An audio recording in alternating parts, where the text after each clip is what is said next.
I closed an $18 million deal and rushed home to surprise my wife.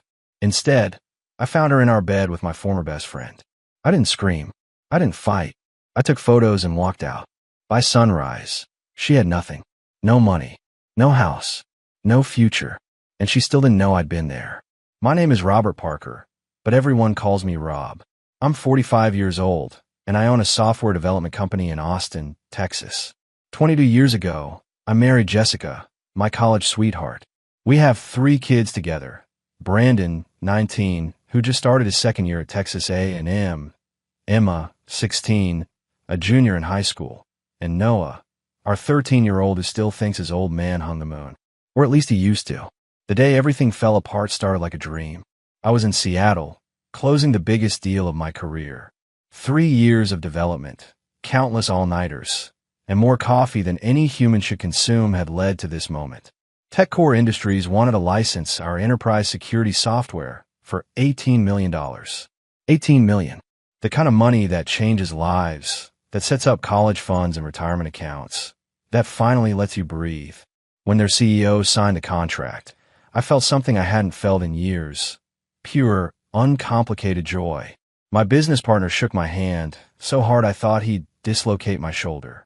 The champagne flowed, the congratulations echoed off the walls of their boardroom, but all I could think about was Jessica. I called her immediately. The phone rang 4 times before going to voicemail. "Hey babe, you won't believe what just happened," I said, unable to keep the excitement out of my voice. "Call me back when you get this." I tried again an hour later. Same result. It was unusual, but not alarming. She was probably at the grocery store or helping Emma with homework. Still, something nagged at me. That little voice in your gut that you ignore because you don't want to be that guy, the paranoid husband who can't trust his wife. Instead of staying in Seattle to celebrate, I booked a red-eye flight home. My partners tried to convince me to stay, to enjoy the victory, but I waved them off. "I've got something more important waiting for me in Austin," I told them. If only I'd known how right I was, just not in the way I thought. The flight was turbulent, but my mind was calm. I kept picturing Jessica's face when I walked through the door a day early. The surprise, the joy, maybe even some happy tears. We'd open that bottle of wine we'd been saving for a special occasion. I'd tell her about the deal, about how we were finally secure, how she could quit her administrative job at my company if she wanted to, how we made it. The Uber dropped me off at the end of our street, just after 11 p.m. Austin was quiet at this hour, the usual traffic noise replaced by the rhythmic chirping of crickets. I grabbed my carry-on and briefcase, tipping the driver extra because I was still riding high on that $18 million cloud. Our house sat at the corner of Maple and 5th, a 2-story colonial we'd bought 12 years ago when the company first started turning a profit. White columns, black shutters, a wraparound porch where Jessica and I used to drink coffee on Sunday mornings. Home. Except something was off. There was a car in our driveway that didn't belong there. A silver Audi A6, parked right where I usually left my truck. My steps slowed as I approached, my businessman's brain automatically cataloging details. New model, maybe 2 years old. Expensive. The license plate wasn't familiar. I stood there on the sidewalk, carry-on at my feet, staring at that Audi like it might explain itself. Jessica didn't drive an Audi. Neither did I. Emma was only 16 and drove an old Honda Civic. Brandon was at college. None of our usual visitors drove a car like this. Maybe it was one of Jessica's friends from her book club. Maybe someone's car had broken down and they'd gotten a rental. Maybe there was a perfectly reasonable explanation that didn't involve the cold sensation spreading through my chest. The house was mostly dark except for a soft glow from our bedroom window upstairs. Our bedroom. I pulled out my phone and tried calling Jessica again. Through the silence of the night, I heard a phone buzzing inside the house. Once, twice, 3 times. Then it stopped. She declined the call. My throat tightened. I stood there in my own front yard, briefcase in one hand, phone in the other, tried to convince myself I was being paranoid. 22 years of marriage. 3 kids. We'd built a life together. She wouldn't. She couldn't. But that Audi wasn't disappearing, and my gut was screaming at me now. I walked slowly toward the front door, each step feeling heavier than the last. My key slid into the lock without a sound. The door opened quietly, the hinges well-oiled from when I'd fixed them last month. The alarm didn't beep. Jessica hadn't set it, which was strange because she always set the alarm before bed. Always. The living room looked normal. Emma's backpack sat by the stairs. Noah's basketball shoes were kicked off near the couch. Everything was exactly as it should be, except it wasn't. There was a men's jacket draped over the back of the recliner, brown leather, expensive looking. I walked over and picked it up, my hand steadier than I felt. The jacket was heavy, quality material. I checked the inside pocket and found a wallet. For a second, I considered opening it, seeing who this belonged to, but I already knew enough. I set the jacket back down exactly as I found it. Upstairs, a floorboard squeaked. Someone was moving around in my bedroom. I stood at the bottom of the stairs, looking up into the darkness of the second floor. Every instinct told me to charge up there, flip on the lights, and confront whatever was happening. But something held me back. Maybe it was the businessman in me, the part that always calculated risks before making a move. Maybe it was fear of what I'd find. I set my briefcase down silently and pulled out my phone, switching it to silent mode.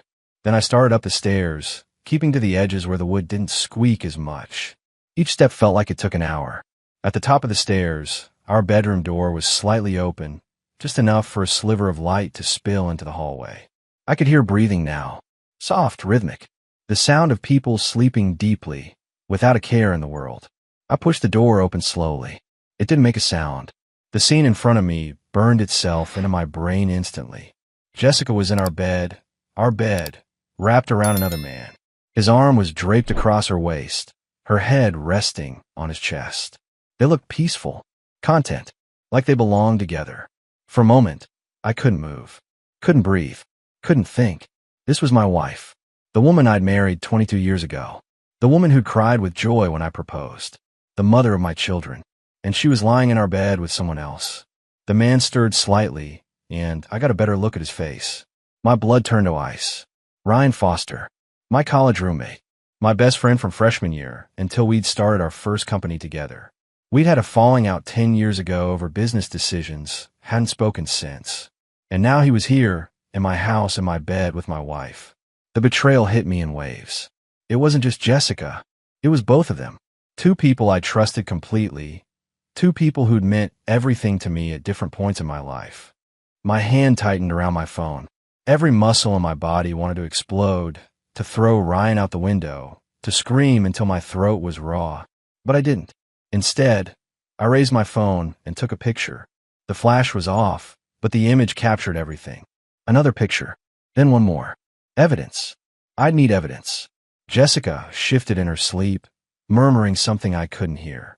I stood there for another moment, memorizing this scene, burning it into my memory, so I'd never forget, never soften, never let myself be fooled again.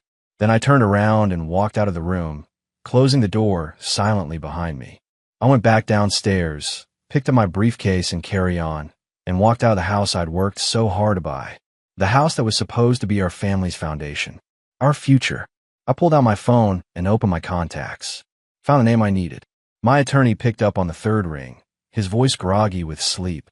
"Rob, it's almost midnight. What's going on?" Daniel asked. "I need you to meet me at your office in 30 minutes, I said, my voice calm and cold. "I'm filing for divorce. Tonight." Daniel's office was in downtown Austin, on the 15th floor of a glass tower overlooking the Colorado River. By the time I arrived, he was already there, coffee brewing in the small kitchen, files spread across his massive oak desk. Daniel had been my attorney for 12 years. He was 53, sharp as a blade, and had a reputation for being absolutely ruthless in divorce cases. I'd hired him originally to handle corporate contracts, but I'd heard the stories. When his clients went to war, they won. "Talk to me," Daniel said, gesturing to the leather chair across from his desk. He was wearing jeans and a polo shirt, clearly dressed in a hurry, but his eyes were alert and focused. I sat down and pulled out my phone, opening the photos. I slid it across the desk without a word. Daniel looked at the screen, his expression unchanging. He'd seen worse, probably. After a moment, he looked up at me. "Your wife, Jessica," I confirmed, "and the man in the bed with her is Ryan Foster. Old friend from college. Business partner years ago." Daniel nodded slowly, his fingers drumming against the desk. "Okay, do you want to fight this, or do you want to win this?" What's the difference? Fighting means lawyers and court dates, and everyone getting bloody. Winning means we execute this so cleanly she doesn't see it coming until it's too late to do anything about it. Daniel leaned back in his chair. You still have that prenup we drew up before you got married. I'd almost forgotten about the prenup. 22 years ago, when I was starting my first company, Daniel's predecessor had insisted on it. Jessica had signed it without much thought because we were young and in love and didn't think we'd need it. Yes, I said. It's in our safe deposit box. Good. That's going to save us a lot of headache. According to that agreement, if either party commits adultery, they forfeit any claim to marital assets acquired during the marriage. Your company, your investments, the house, everything stays with you. The cold calculation in his voice matched the cold feeling in my chest. What about the kids? Daniel's expression softened slightly. Brandon's 19, legally an adult. Emma's 16, Noah's 13. In Texas, kids their age get a say in custody arrangements. But let's be honest, Rob. Do you really think she's going to fight you for custody when she knows what you know? He was right. Once this came out, once the kids knew what their mother had done, there wouldn't be a custody battle. There would just be devastation. Here's what we're going to do, Daniel continued, pulling out a legal pad and starting to write. First, I'm filing the divorce petition tomorrow morning. Second, we're going to freeze all joint accounts.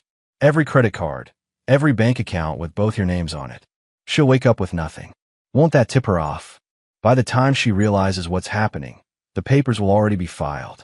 She can't stop what's already in motion. Daniel looked up at me. You sure you want to do this? Once we start, there's no taking it back. I thought about Jessica in our bed with Ryan. About the 22 years I'd spent building a life with someone who was living a lie. About my kids, who deserved better than parents who betrayed each other. I've never been more sure of anything in my life, I said. I spent what was left of the night in a hotel room near the airport, staring at the ceiling and running through everything in my mind. Daniel had been efficient. By 2 a.m., the divorce petition was drafted and ready to file first thing in the morning. By 3 a.m., he'd contacted the banks with court orders to freeze our joint accounts. By 4 a.m., every credit card with Jessica's name on it was locked. The sun rose over Austin, painting the sky orange and pink. Beautiful. I'd always loved Texas sunrises. Jessica used to wake up early just to watch them with me, back when things were good. Or maybe back when I was too blind to see they weren't. My phone buzzed. A text from Daniel. Papers filed. Accounts frozen. She's going to know something's wrong by lunchtime. I didn't respond. Instead, I opened my contacts and found Brandon's number. My oldest son deserved to hear this from me, not from his mother's panic phone call. He answered on the second ring, his voice thick with sleep. Dad, what's up? It's like 7 in the morning. Hey, buddy. Sorry to wake you. You got a minute to talk? I kept my voice steady calm. No reason to panic him yet. Yeah, sure. I don't have class until 9. What's going on? How'd the Seattle deal go? The deal went great. That's actually why I called. I came home last night to surprise your mom with the news. I paused, choosing my words carefully. Brandon, when I got home, there was someone else there. In our bedroom. With your mother. Silence on the other end. Long, painful silence. Brandon, I know, Dad. His voice was barely a whisper. I've known for about 3 weeks. My hand tightened around the phone. You knew. I came home one weekend to pick up some stuff I'd left in the garage. It was a Saturday afternoon. Mom's car was in the driveway, and there was another car there too. A silver Audi. Brandon's voice shook slightly.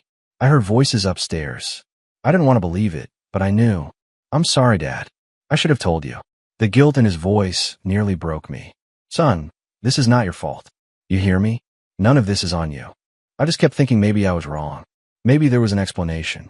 And then I thought about Emma and Noah, and how it would destroy them if it was true. He let out a shaky breath. Who was it? The guy she was with. Ryan Foster. You probably don't remember him, but he was my business partner years ago. We had a falling out. Jesus. Brandon was quiet for a moment. What are you going to do? Already did it. Filed for divorce this morning. Your mother's going to find out today that all the accounts are frozen. The house is going on the market. It's over, Brandon. Good, he said, and the certainty in his voice surprised me. She doesn't deserve you, Dad. She doesn't deserve any of us. What about Emma and Noah? I need to tell them. Today. Before Jessica spins this into something it's not. I rub my eyes, exhaustion catching up with me. Can you come home? I could use the backup. I'm already packing, Brandon said. I'll be there in 3 hours. By noon, I was back in Austin, parked down the street from our house. Brandon sat in the passenger seat, his jaw tight with anger. We'd spent the drive from College Station talking through everything, and with each mile, I'd watched my son transform from a confused kid into a man who understood betrayal. You ready for this?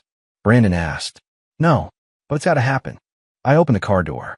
Let's go get your brother and sister. We walked up to the house together. The silver Audi was gone now, Ryan having slithered away sometime during the night. I used my key to open the front door. Jessica was in the kitchen, still in her bathrobe, coffee cup in hand. She looked up when we walked in, and her face went pale. Rob, you're home. I didn't expect you until tomorrow. Her eyes darted to Brandon, then back to me. When did you get in? Last night, around 11. I kept my voice level, emotionless. Imagine my surprise when I found Ryan Foster in our bed. The coffee cup slipped from her hand and shattered on the tile floor. Rob, I can explain. Don't. Brandon cut her off, his voice hard. Just don't, Mom.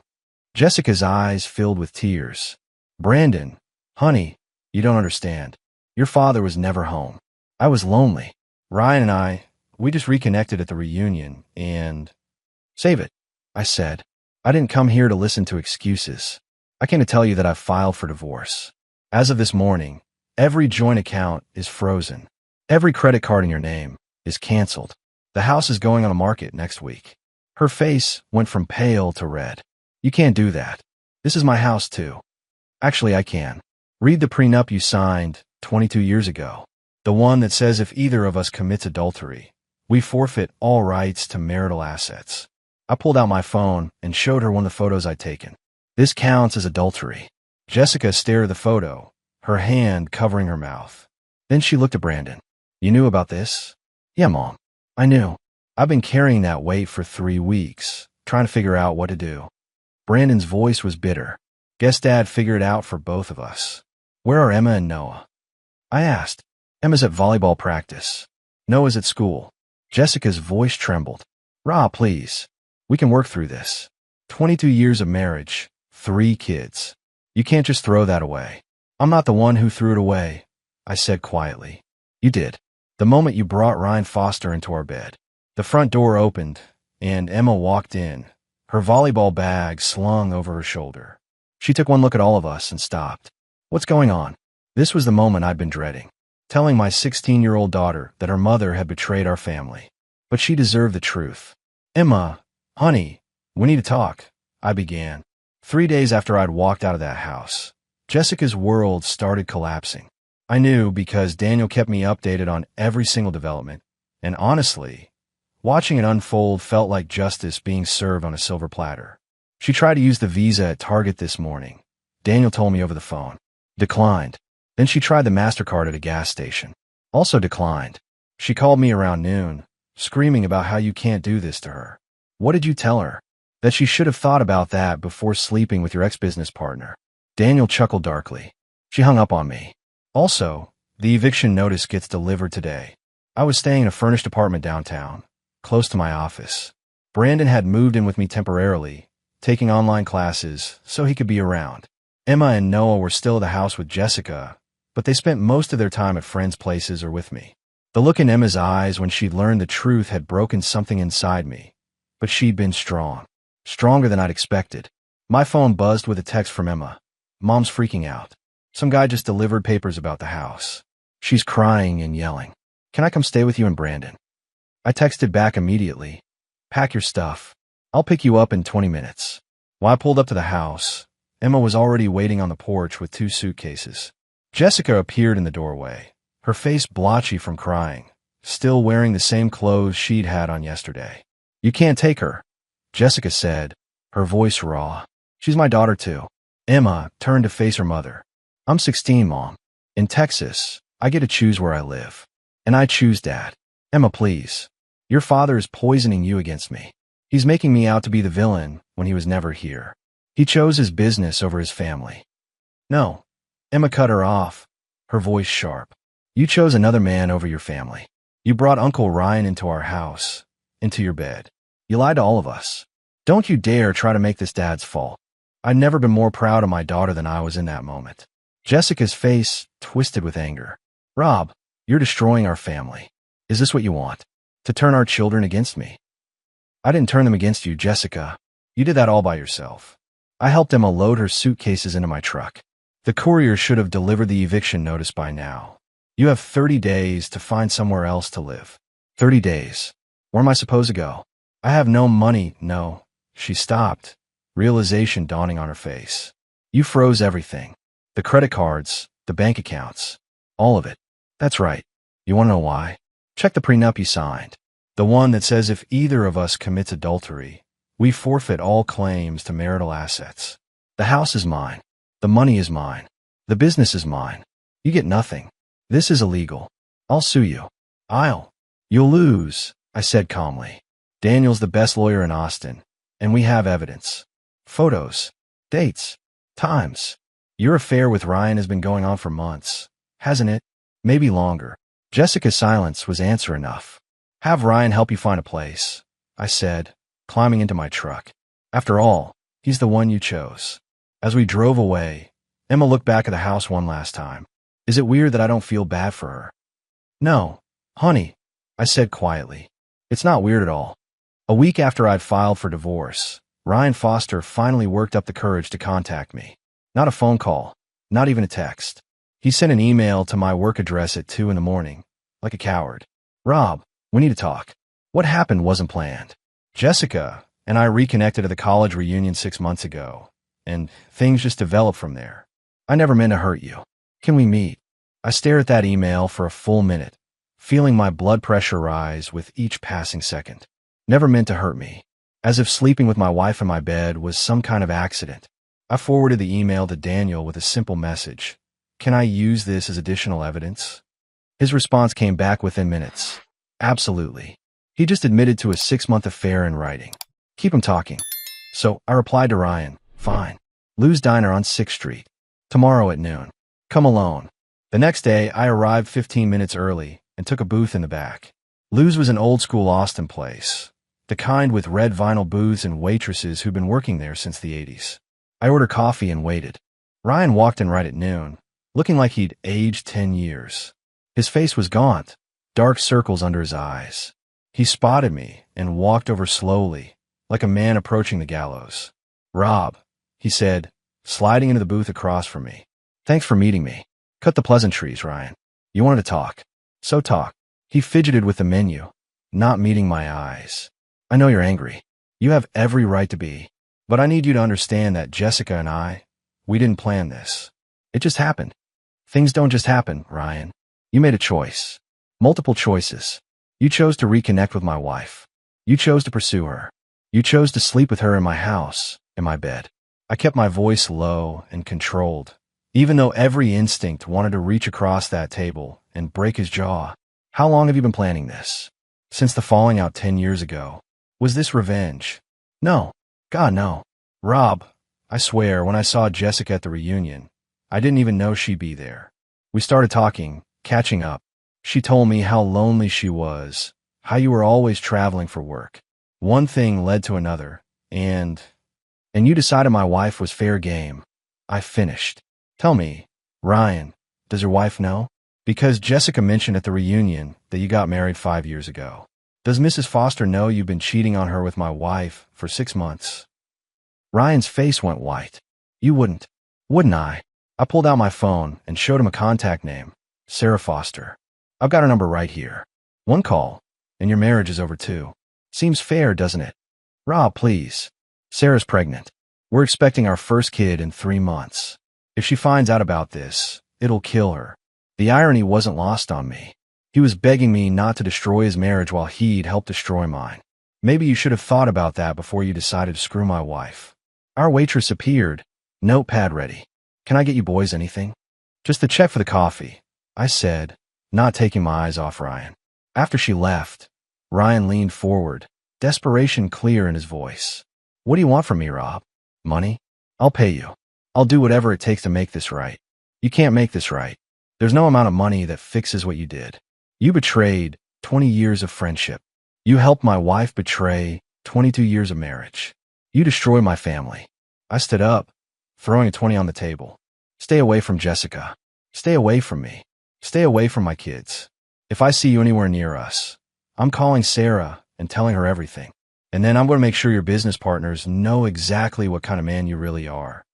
Ryan's face went from white to gray. You'd ruin my career over this. In a heartbeat, I said, consider yourself lucky. I'm giving you a warning. I walked out of that diner feeling lighter than I had in days. Ryan Foster was out of my life for good. 4 months had passed since I'd walked out of that house and found my wife in bed with Ryan Foster. 4 months of lawyers, paperwork, and rebuilding my life piece by piece. The divorce was finalized 3 weeks ago. Jessica got nothing, just like the prenup stipulated. The house sold for above asking price.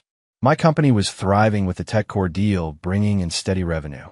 I'd moved into a new place in West Lake Hills, a modern house with floor-to-ceiling windows overlooking the hill country. Brandon had his own room for when he came home from college. Emma and Noah had their rooms too, decorated exactly how they wanted them. It was a fresh start for all of us. I was in my home office on a Saturday afternoon, reviewing quarterly reports when the doorbell rang. Emma was out with friends. Noah was at basketball practice. Brandon was at college. I wasn't expecting anyone. Through the front door's glass panel, I saw her. Jessica. She looked thinner than I remembered, her clothes hanging loosely on her frame. Her hair was pulled back in a simple ponytail, no makeup, dark circles under her eyes. For a moment, I considered not opening the door, but curiosity won out. I wanted to know what could possibly bring her here after everything that had happened. I opened the door, but didn't invite her in. What do you want, Jessica? Rob, please. I need to talk to you. Just 5 minutes. Her voice was different, smaller somehow. The confident woman I'd married had been replaced by someone I barely recognized. You've got 3 minutes. Talk. She looked past me into the house, seeing the life I'd built without her. Nice place. The kids told me you'd moved. 2 minutes and 50 seconds. Jessica's eyes filled with tears. I made a mistake. The biggest mistake of my life. I threw away 22 years of marriage, destroyed our family. And for what? Ryan left town 2 months ago. Didn't even say goodbye. He just disappeared. She wiped at her eyes with the back of her hand. I'm living in a studio apartment in Pflugerville. I got a job as a receptionist at a dental office. I can barely afford rent. And you're telling me this because... I kept my voice flat, emotionless. Because I want you to know I understand now. I understand what I lost. What I threw away. She took a step closer. Rob, I know I don't deserve it, but I'm asking for another chance. We built a life together. We have 3 kids. Doesn't that mean anything? I looked at this woman who'd shared my life for over 2 decades, and I felt nothing. No anger, no sadness, no lingering love. Just emptiness where she used to be. You want to know what you lost? I said quietly. You lost a husband who would have done anything for you. Who worked 80-hour weeks to give you the life you wanted. Who loved you completely and trusted you absolutely. I pulled out my phone and showed her a photo. This is what you traded it for. A 6-month affair with a man who ran away the moment things got complicated. Jessica stared at the photo, the same one I'd taken that night. I know. I see it every time I close my eyes. Rob, please. No. I cut her off. You made your choice. You chose Ryan over your family. You chose temporary excitement over permanent commitment. And now you have to live with that choice. I stepped back, my hand on the door. The kids have my number. If they want to see you, that's their decision. But you and me, we're done. We were done the moment you brought another man into our bed. Rob, wait. Goodbye, Jessica, I said, and closed the door. I watched through the window as she stood there for a long moment, shoulders shaking with silent sobs. Then she turned and walked back to an old, beat-up Honda Civic parked at the curb. Not the luxury SUV she used to drive. Not the life she used to have. She'd made her choice. Now she was living with it. 9 months after the divorce was finalized, I found myself at a charity gala in downtown Austin. My business partner had dragged me there, insisting I needed to get out more, meet people, start living again instead of just working. You can't hide in your office forever, Rob, he'd said. You're 45, not 80. There's still life to be lived. So there I was, in a suit and tie, making small talk with potential clients and donors, when I saw her across the room. She was talking to a group of people near the bar, laughing at something someone had said. She had dark hair cut in a short, stylish bob. And when she smiled, her whole face lit up. That's Claire Montgomery, my business partner said, noticing where I was looking. She runs a nonprofit that provides tech education to underprivileged kids. Smart as hell and single. Divorced about 2 years ago. I'm not looking for her. Yeah, you're not ready. I've heard it all before. He gave me a gentle push. Go talk to her anyway. What's the worst that could happen? So I did. I walked over, introduced myself, and we started talking. About our nonprofit, about my company, about everything and nothing. The conversation flowed easily, naturally. No forced pleasantries, no awkward silences. Just two people connecting. So what brings you to these things? Claire asked, sipping her wine. You don't strike me as the gala type. I'm not. My business partner forced me to come. Said I spend too much time working and not enough time living. I smiled. What about you? This is literally my job. Schmoozing donors, convincing people with money that tech education matters. She glanced around the room. Though between you and me, I'd rather be home with a good book and my dog. What kind of dog? Golden Retriever. His name is Pilot. He's the only man in my life who hasn't disappointed me. She said it lightly, but I caught the edge of old pain in her voice. I've got 3 kids who'd probably say the same thing about me being disappointing, I said, though they're slowly coming around. Recent divorce. Finalized 9 months ago. You. 2 years. He decided our marriage was less interesting than his 25-year-old assistant. Claire shrugged. But honestly, best thing that ever happened to me. Forced me to figure out who I was without him. We talked for another hour, exchanging stories about failed marriages and fresh starts, about kids and careers and learning to trust again. When the gala ended, I walked her to her car. This was nice, Claire said, pulling out her keys.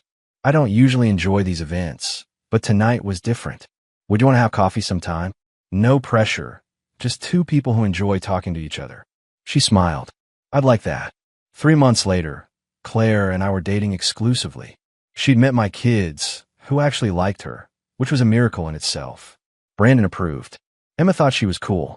Even Noah, who'd been the most resistant to the idea of me dating anyone, admitted she was pretty okay. I wasn't rushing into anything. Neither was Claire. We both knew the value of taking things slow, of building something real, instead of just filling the empty spaces left by our ex-spouses. One evening, we were sitting on my back porch, watching the sunset paint the hill country in shades of orange and gold. Claire's head was resting on my shoulder, and for the first time in over a year, I felt completely at peace. You know what the funny thing is? I said, a year ago, I thought my life was over. Thought I'd never trust anyone again, never be happy again. And now? Claire asked. Now I realize Jessica didn't end my life. She just ended that chapter. This is a new chapter, and it's turning out better than I ever expected. Claire lifted her head and kissed me softly. Here's to new chapters. I looked at this woman beside me, at the life I'd built from the ashes of my broken marriage, at my kids who were healing and growing stronger. Jessica had tried to destroy me, but all she'd really done was clear the path for something better. I'd won, not because I'd gotten revenge or because Jessica was struggling. I'd won because I'd survived, rebuilt, and found happiness again. And that was the best victory of all.